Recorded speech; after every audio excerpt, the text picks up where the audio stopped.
Yom Kippur, writes Rabbi Alan Lucas, is a day filled with dramatic and varied emotions. The Martyrology service recalls the moments in Jewish history when Jews were subjected to persecution. The original Eila Ezkara poem of the Martyrology service is a long lament that describes the torture and execution of 10 rabbis who insisted on teaching Torah in defiance of the Roman ban against doing so. Most contemporary High Holy Day prayer books have expanded on this original poem by adding readings that allude to other instances of Jewish martyrdom, including during the Shoah, the Holocaust.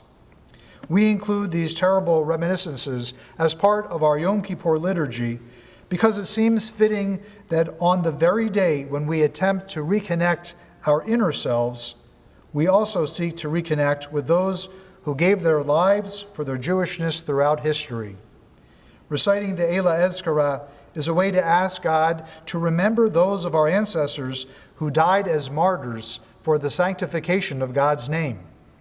Perhaps, if we do not merit forgiveness for our own sake, we may still merit being forgiven for theirs. We turn to page 337, and the Martyrology service begins with the chanting of Eila Ezkara. Eila Ezkara, ונפשי עלי, ונפשי עלי אשפכה, עקרותינו המרות, עיניי זולגות, המרות, עיניי זולגות,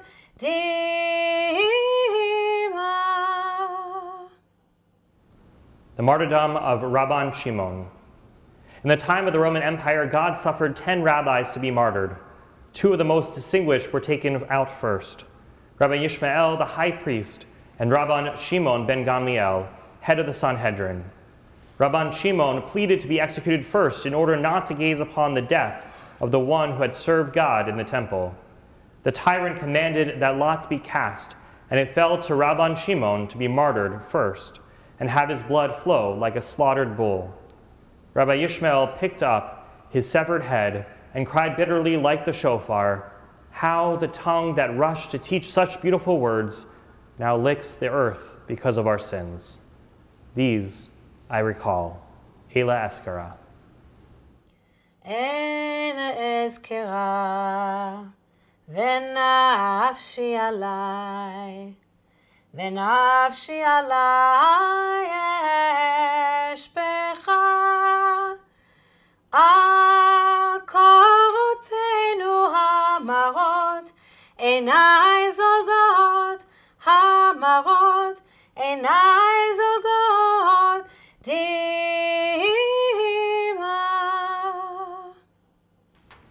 Cantor Sarah Lee now chants Mein Shtetl Bells.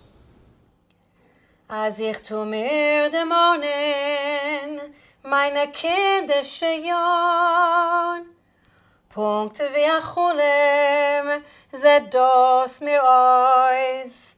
Wie seht euch das Häsele, was hat am Morgen Glanz, sie wächst noch das Bäumele, was ich habe verpflanzt. Oi, oi, oi, Bells, meine Städte Bells, mein Himmel, wo ich hab meine kindische Jahre verbracht. Oi, oi, oi, Bells, meine Städte Bells, in armen Stieben mit alle kinderlich dort gelacht. O jeden Schabes pflege ich laufen mit alle jeglich zugleich, zu sitzen unter dem grünen Bäumele, lehnen bei dem Tisch, oi, oi, oi, Bells, mein Städtele Bells, mein Himmel, wo ich hab gehad, die schöne Chaloimes Asach. Lai lai lai lai, lai lai lai lai, Yadai, da da da da da da da da da da da da. We'll now join Cantor Sarah Lee in the chanting of Ani Ma'amin. Ani ma'amin, ani ma'amin, ani ma'amin, באמונה שלמה, בביאת המשיח, בביאת המשיח אני מאמין, ואף על פי שהתמהמה, עם כל זה אני מאמין. Please turn to page 344, and in the left-hand margin on the left-hand side of the page, we find the special Kaddish to be recited as part of the Martyrology service, through which we remember the places where Jews have died through persecution and martyrdom. יתגדל כשנב, ויתקדש וורסה, שמי רבה אושוויץ. בעלמא דברה קירותי דחר, וימליך מלכותי בוכנוולד, בחייכון וביומכון בבייר, ובחיי דכו בית ישראל בגדד, בעגלה ובזמן קריב חברון, ואמרו אמן. יש מרבה מבורך לעולם עולם מעומיה,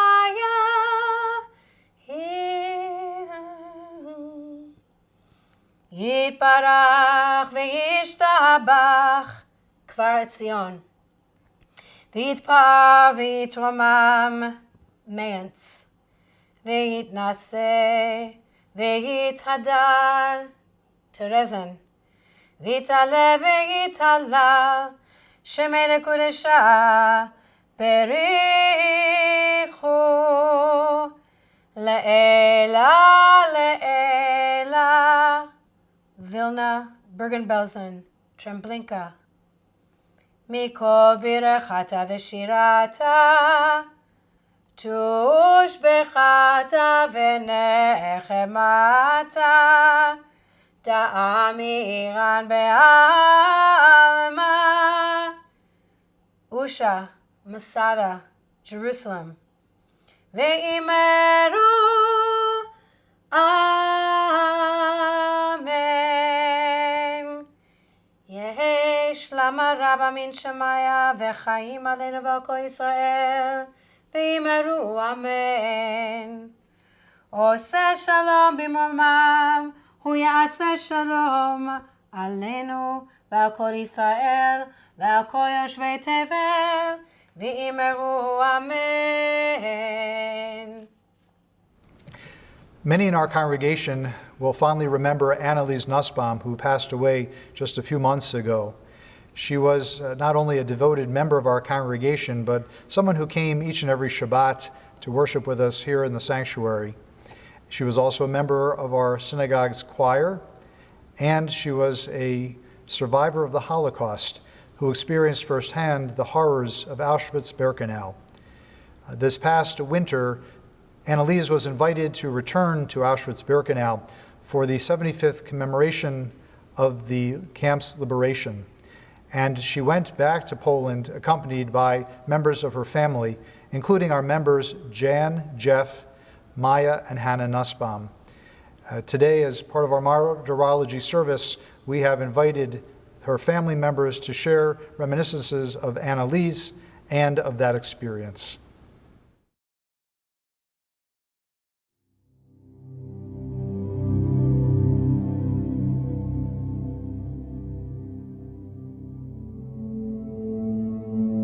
We happened to be the fortunate one to come in a train that had a window.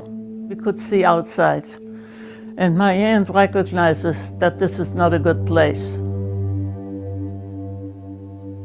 She said, I have a piece of chocolate, we have to eat it now. And she broke off a little piece of chocolate and we ate it. She recognized if we don't eat it now, it's too late. And I was wondering then how often people stopping there just took out some food because they were so afraid of the future for good reason. For good reason. We're going to the Auschwitz-Birkenau. It's January 28th. Yesterday was the day of the liberation, 75 years ago. I was in Auschwitz originally, and all the evil, all the torment happened to me at that point. And it practically never left my life, never left my thoughts.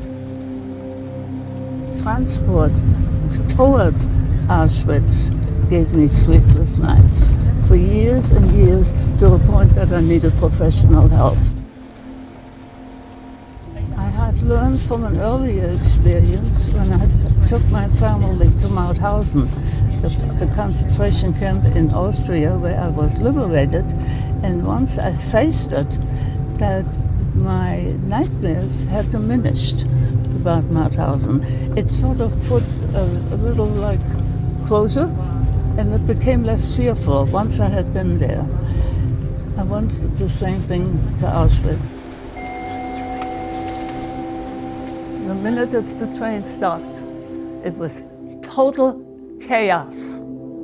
Total chaos. The yelling, the screaming, the dogs, raus, raus, raus, raus, yelling, screaming. And you leave everything on the train.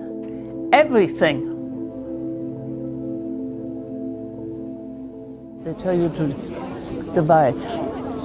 Men and women divide right then and there. And it's more tense than what you have right now, dispersed already here. Close together. Kids and everything. Families are separated right there. And you don't have any big scenes there. You say goodbye or anything like this. Forget that. You separate, move, move. Here starts where you lose your identity. You go in and you get undressed. Well, I'm 15 years old. I've never undressed in front of a man. So now I have to get totally undressed. And the SS is all over the place. And sneering. So the next stop, I can't believe it. They're shaving our hair. We no longer had anything that belonged to us. Sing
The purpose of Auschwitz was the holding place to send people to a slaughterhouse. There were 474 Jewish people in the beginning. 7 people survived.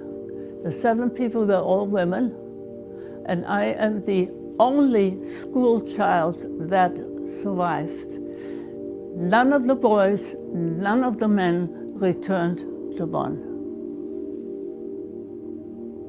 Speak of guilt on my part.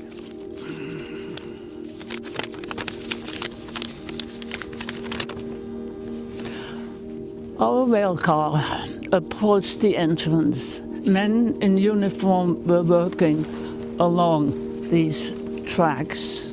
My aunt seemed to realize our destination and predicament, and with urgency told us that she had a very small piece of chocolate, and with her saying, "Let us eat it now, let us share it, share it."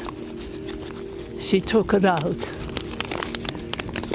and she gave a piece of chocolate to each one of us.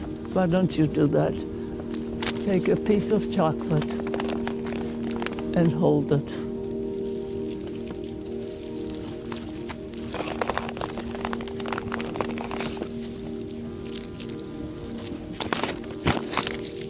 This was our last thing, to eat something togetherness.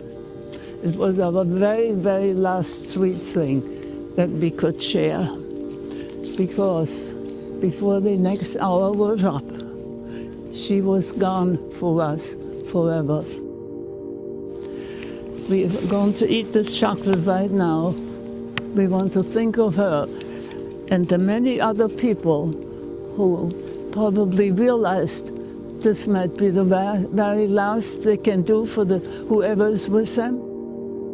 All I remember is the chocolate and her face right here in horror that she had to walk over there.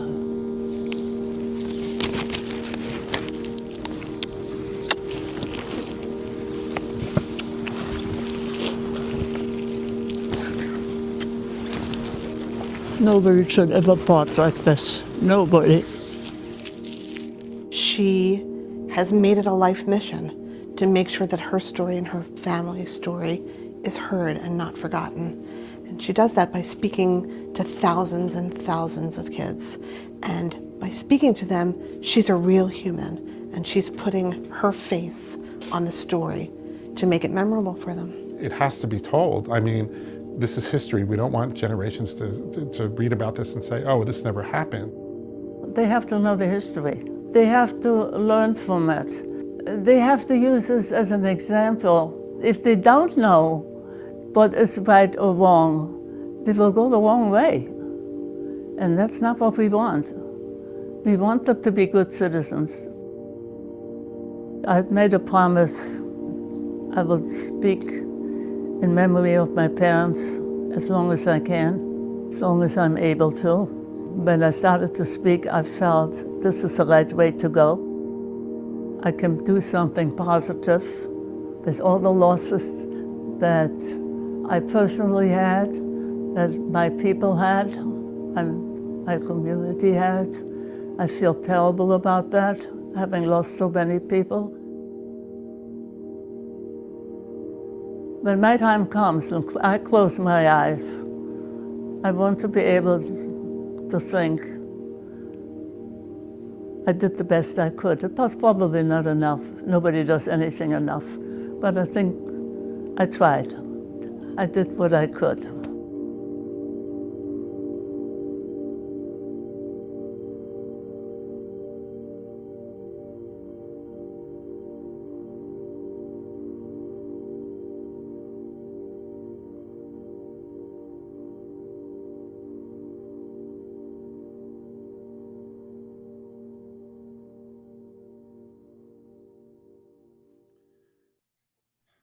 Chag Sameach and Good Yontif.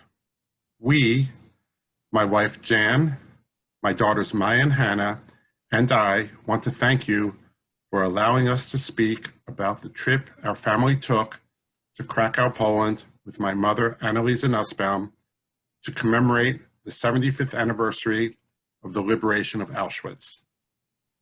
As many of you know, our family, along with my nephew Idan, were accompanied to Poland by a reporter and a videographer from the Philadelphia Inquirer.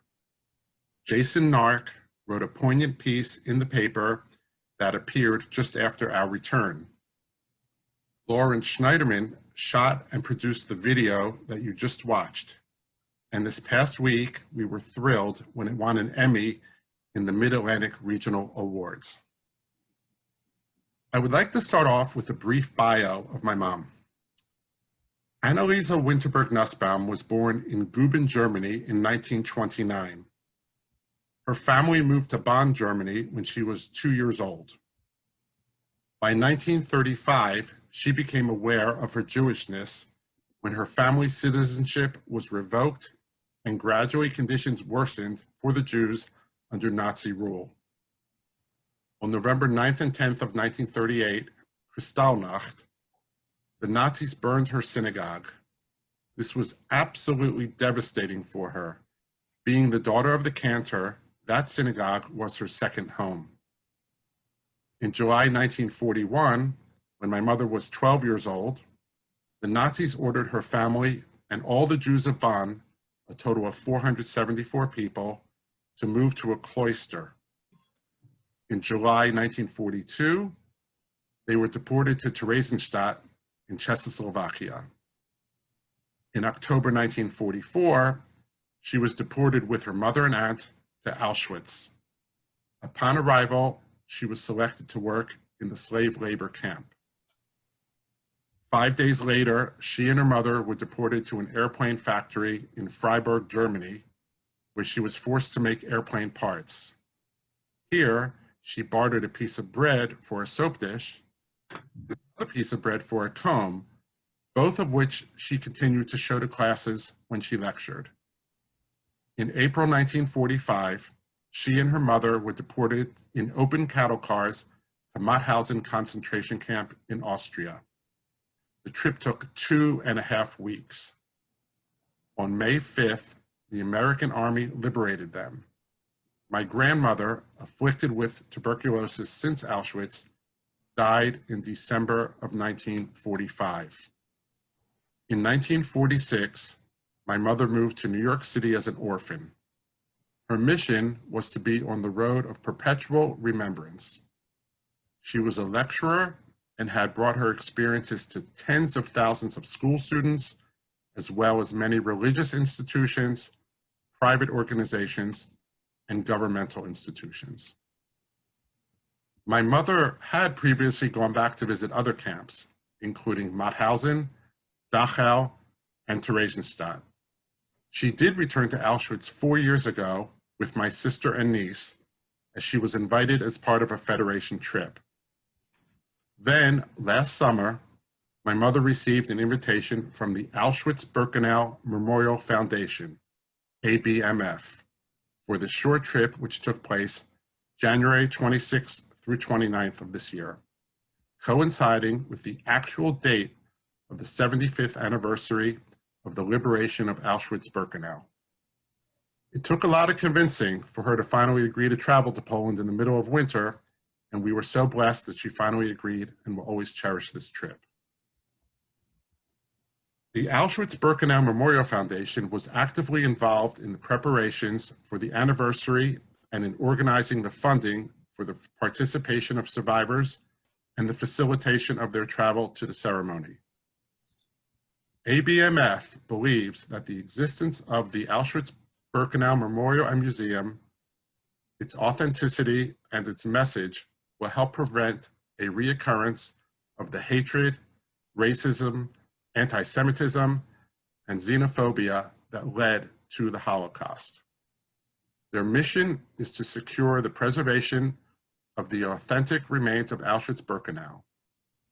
As the generation of Holocaust eyewitnesses passes away, they are committed to continuing the financial support for the preservation efforts and providing leadership for the site. Ronald Lauder, who is the chairman of the board for the ABMF, said, "Nothing is more important for the upcoming 75th anniversary of the liberation of Auschwitz than having survivors of this horrible place present. They are the direct link, the witnesses to this atrocious crime. That is why I am willing to do whatever is needed to bring them back. Let the world see them, let the world hear them, let the world remember. Mr. Lauder felt very strongly that all the survivors be transported back to Poland in a well-deserved, comfortable fashion and generously paid for business class seats for all of them and their companions. You can probably just imagine the logistical nightmare of transporting that many passengers that needed special assistance in wheelchairs.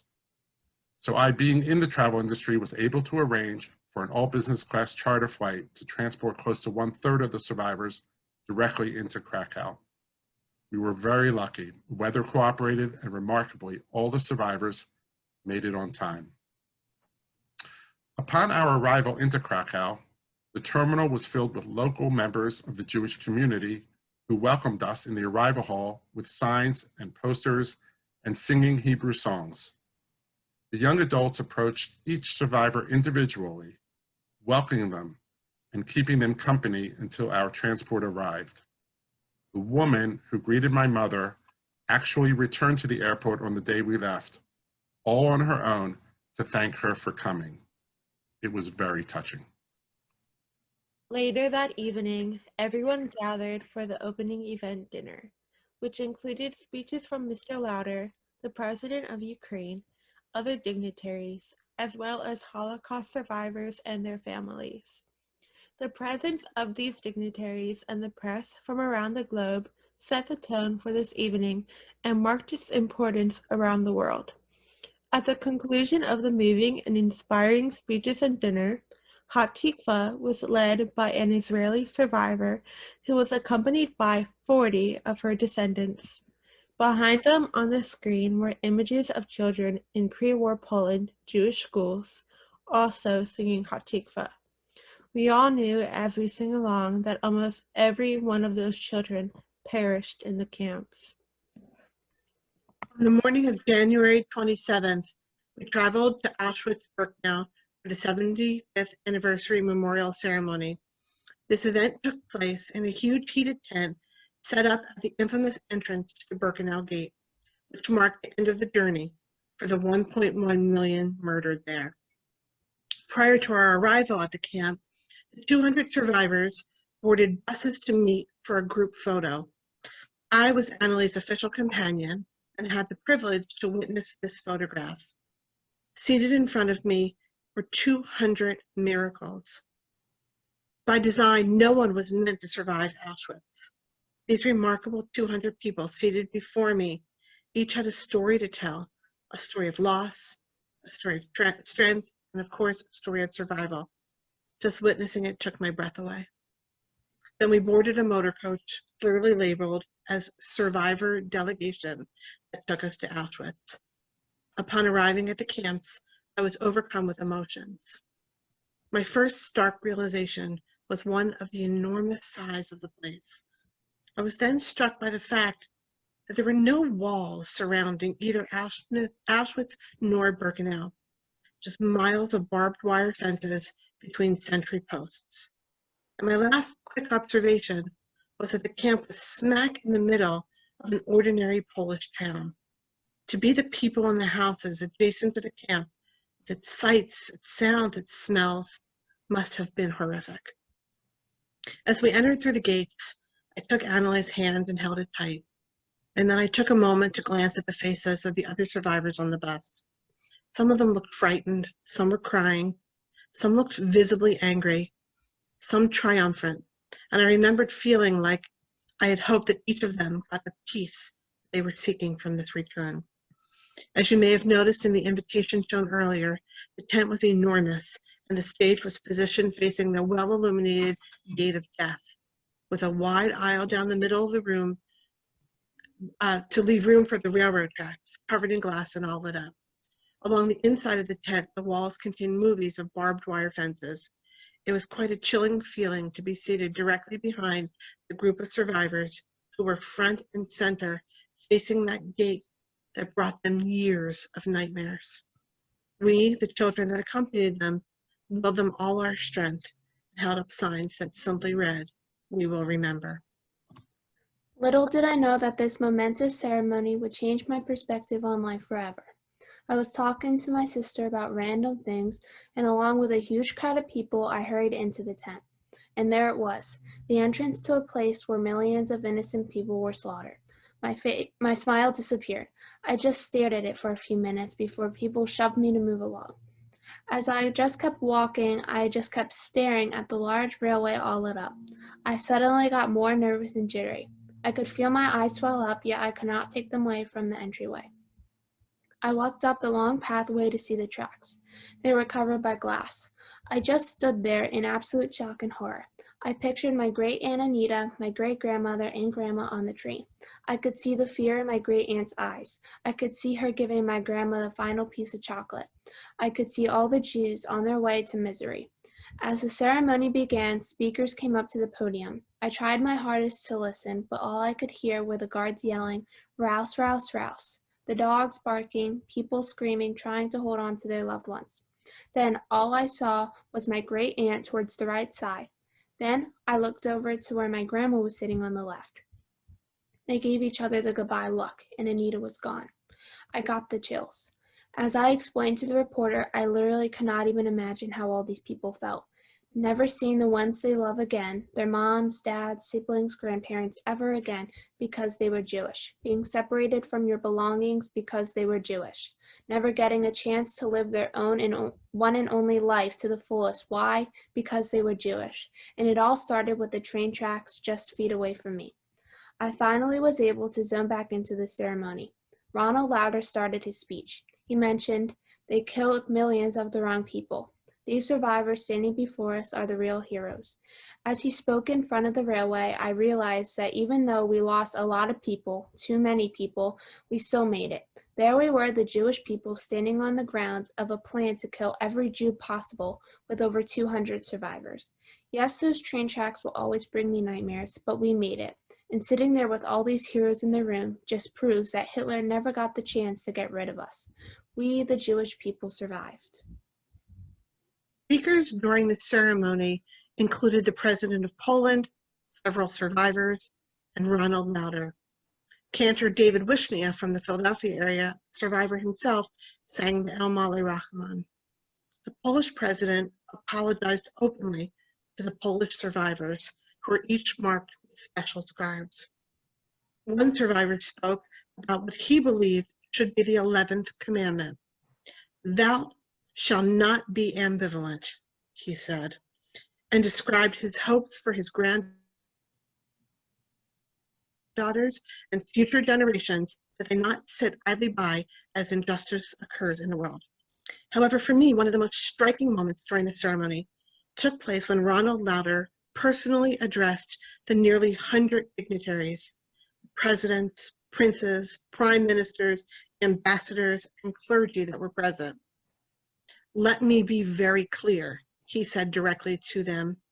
"While Germany and Austria caused, created, and carried out this shattering evil, practically every other European country helped the Nazis gather up the Jewish citizens. Too many people in too many countries made Auschwitz happen. When European Jews begged the world for a safe harbor, some place to go, the entire world turned its back on them. Even my own country, the beacon of freedom, turned out its light on the Jewish people when they needed it the most." Then he shockingly looked at and pointed to the government representatives. "Your country did nothing, and your country did nothing, and your country did nothing. We can never let that happen again." The following day, we went on a tour of Auschwitz-Birkenau.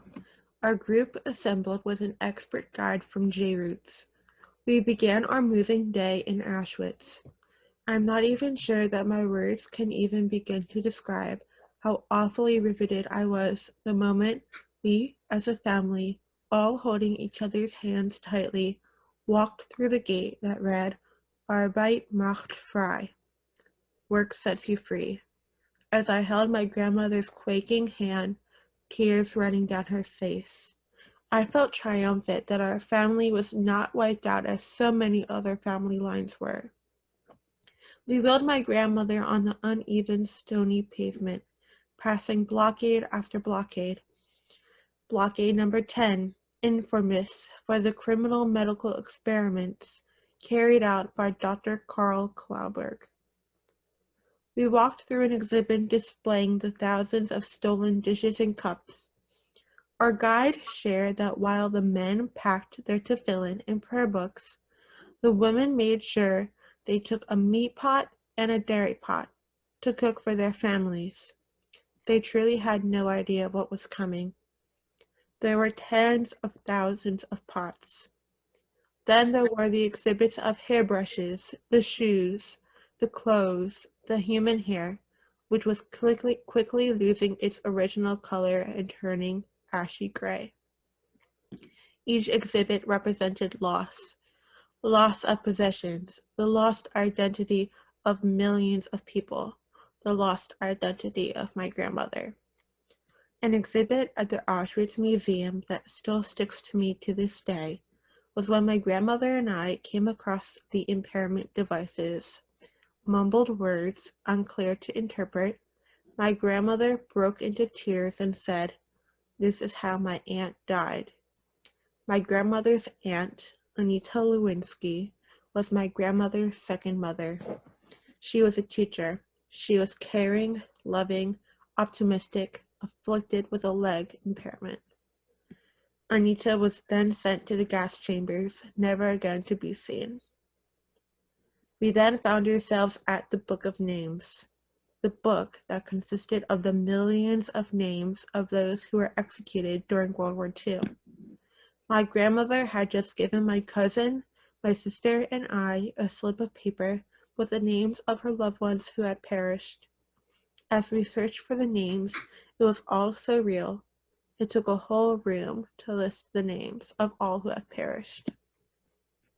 We were then very fortunate to get a behind-the-scenes tour of the conservation lab. The mission of the lab is to preserve all material traces of the camp, including every article of clothing, shoes, documents, and building that remains at the site.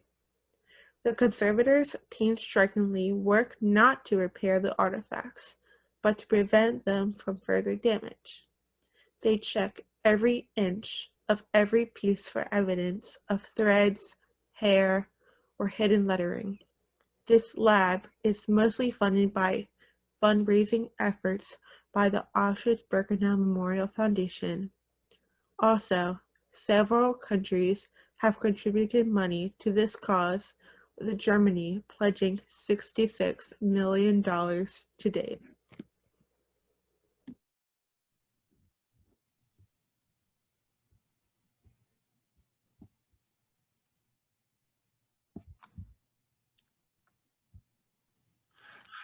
After such an emotional morning, we took a break to clear our thoughts and then boarded a bus to Birkenau.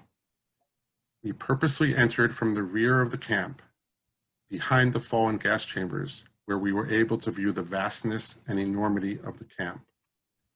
We began our visit at the Memorial of the Ashes, the grave site of the victims who were brutally gassed. We were fortunate to have in our group Zvi Serber, the director of J-Roots, who have interviewed hundreds of its survivors and was able to put a personal spin on different locations at Auschwitz and Birkenau. As we stood beside the site, looking at hundreds of small yahrzeit candles lining a passageway, he shared with us the story of the underground tunnel that led to the gas chambers and how the victims would patiently and silently wait their turns along this path to strip naked and enter the shower. He told about the horrific job of the Sonderkommando, the Jews whose job it was to extricate the stiff and often intertwined bodies of the dead that were pressed against the door in a huge pile, clearly trying to escape. It was there that we joined together in a mourner's Kaddish for all those that lost their lives on this very hallowed ground, followed by a solemn Hatikvah. We wrapped our arms tightly around my mom, who gave us each a stone she brought back from Israel to place on the wall, the only tombstone of the 1 million+ that lost their lives here. It was here we wept as a family for all the losses that she suffered. We then began the mile-long walk from the rear of the camp to the entrance. We took turns pushing Annalie across bumpy paved roads that we were told were paved with the ashes from the dead, and across the uneven train tracks passing barrack after barrack in varying states of disrepair. They were unfortunately not open for us to enter, but Annalie stopped us often to tell us about different sections as we passed. We stopped as a group at a fallen building that we were told was a communal latrine. There our guide shared with us how the inmates would work as pairs to lean against each other to use the holes in the bench, so as not to have to sit down and risk getting dysentery. Talked about how infrequently they were allowed to use the latrines, but how soiling themselves greatly reduced their chances for survival, especially in the bitter cold months. With each story, I glanced at Annalie, who would often somberly close her eyes and nod her head in agreement. We eventually reached a crossway. Parked here was a single cattle car. This marked the spot where life or death was determined, where being sent to the right meant hard labor, and being sent to the left meant certain death. At this crossway, Annalie pulled our family aside to speak with us privately. She pulled from her bag a piece of paper and a bag of Lindt chocolates. She read to us the story of her goodbye with her beloved Aunt Anita that you heard about on the video. We ate the chocolates with such sorrow that, frankly, it was hard to even swallow. And after sharing this, she became very quiet. She stopped sharing stories and details and was clearly deep in her own thoughts. I often wonder if she was at that point trying to make her own peace, acknowledging that she would never return here again, but knowing that she had now personally taken each of her children and her 4 grandchildren so that they could one day bring their families to repeat the story and share their own bags of chocolate. Before leaving, our guide asked each of us to pick up a small rock and to put it in our pockets. He told us we should use this rock to keep our own lives in perspective. When we face tough times or sorrow, to find this rock and hold it tightly, and to remember what our families endured here in Auschwitz. We each took a rock home, all of us except for Annalie, who said she didn't need one. She carried the memories with her in a different way. My grandmother was asked, "What does Auschwitz mean to you?" And she responded with the following: "Very few people can pinpoint the moment when they cease to be a child and become a young adult. It is and should be a very gradual transition. After having to say goodbye to my aunt at the selection process, having to be shaven in front of the sneering SS guards, and seeing the absolutely terrifying look of my mother, bald, dressed in rags, this was my initiation into maturity, and I was never a child again." During pre-Auschwitz times, we lived in constant fear regarding a transport ticket to be sent to another place. What would this mean in terms of treatment? Entering Auschwitz-Birkenau left no doubt we had arrived at a place where evil in its highest form was practiced as never before in history. Auschwitz was a quick taker, as within days and hours it took my father, uncle, my aunt, my people, my clothing, my hair, my dignity, my religious beliefs, my childhood, and much more. Compared to the whole earth, Auschwitz is just a tiny piece of land, but was used to kill 6,000 people a day by a civilized nation. I will look at the ground without understanding, dry tears, and feel sorrow until my dying day. However, I will walk out of Auschwitz with my family as a person who has witnessed a transformation from evil and horror to a place of remembrance and solemnity. What did I learn from this unforgettable experience? First, I learned not to ever sweat the small things in life, or not to even take a single day for granted. This trip has taught me that hatred of any kind should not be ignored and should never be tolerated.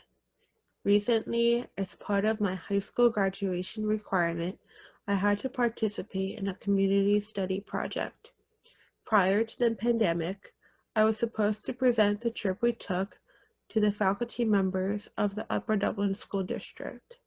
Unfortunately, I was unable to do this in person, so instead, I made a virtual presentations sharing the takeaways and experiences previously mentioned to share with the faculty. In it, I shared with them the frightening statistics of how few millennials know anything about the Holocaust or even what Auschwitz is. I urged them to incorporate Holocaust studies into their curriculum more often, in every subject, not just history class, and continue to enforce the idea that hate should never be ignored or tolerated. However, my final and perhaps most important takeaway from the trip was a lesson regarding responsibility. The day has unfortunately come in which my biggest inspiration has passed. It is now my responsibility to share her story, the story of my family, so her legacy will never, ever be forgotten. Hopefully, by me sharing all of the horrific stories I heard, places I saw, and pure sorrow I felt, I will be continuing her legacy. I am a witness to history, and I will ensure that my family will not be forgotten, and this tragic time in history will never be repeated. As we are speaking to you on Yom Kippur, it is fitting to note this holiday has always been a very difficult date for my mother. As my grandfather was a cantor, he held a makeshift service in Theresienstadt on Yom Kippur in 1944. My mother did not go to his service. It was too painful for her, as she knew that her father would be transported the next day. The transport was to Auschwitz, and she never saw him again. Personally, I cannot express my gratitude enough for this trip. My mother was finally able to take all her grandchildren to Auschwitz. This was also an opportunity for her to go on her last trip and finally get closure in her own way, make peace that she had fulfilled her obligation to tell her story. My takeaway is sad, but all too true reality. In the next 15 to 20 years, there will no longer be any Holocaust survivors alive. Therefore, it is imperative their stories be kept alive and continue to be told. It will be the responsibility of the second and third generations to make sure the Holocaust is never forgotten. After this trip, with a sense of surety and pride, I am now passing on our family's torch to Hannah and Maya to keep history alive. Thank you all again very much for allowing us to share our story with you.